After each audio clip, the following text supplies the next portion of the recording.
আমি আজকে ভীষণ খুশি। খুশির ঠেলায় ফুল এনার্জিতে সমস্ত বাসি কাজ হয়ে গেছে, বসিয়ে দিয়েছি চা। তোমাদের দাদা খেয়ে বেরিয়ে যাবে গাড়ি নিয়ে। এই যে আমার মেয়েটা উঠে গেছে, ভীষণ ঠান্ডা, তার মধ্যে আর সকাল সকাল জল দিয়ে মুছাই না, টিস্যু দিয়ে মুছিয়ে ভালো করে ক্রিম টিম লাগিয়ে একদম জল টল খাইয়ে ফ্রেশ করে চলে আসলাম রাস্তায়। মেয়ে করছে স্যালুট, ওটা আর প্রত্যেক দিনের রাস্তায় আসতেই হয়।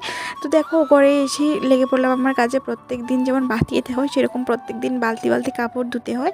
আর এই যে বিস্কিটটা আজকে কয়েকদিন ধরে আমি বাইরে রেখেছিলাম, আজকে ধুবো কালকে ধুবো করতে করতে আর ধোয়াই হচ্ছিল না।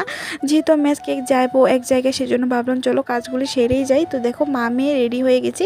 তোমাদেরকে তো বলাই হয়নি কেন আমি আজকে খুশি। কোথায় বা যাচ্ছি? যাচ্ছি আমি বাপের বাড়ি।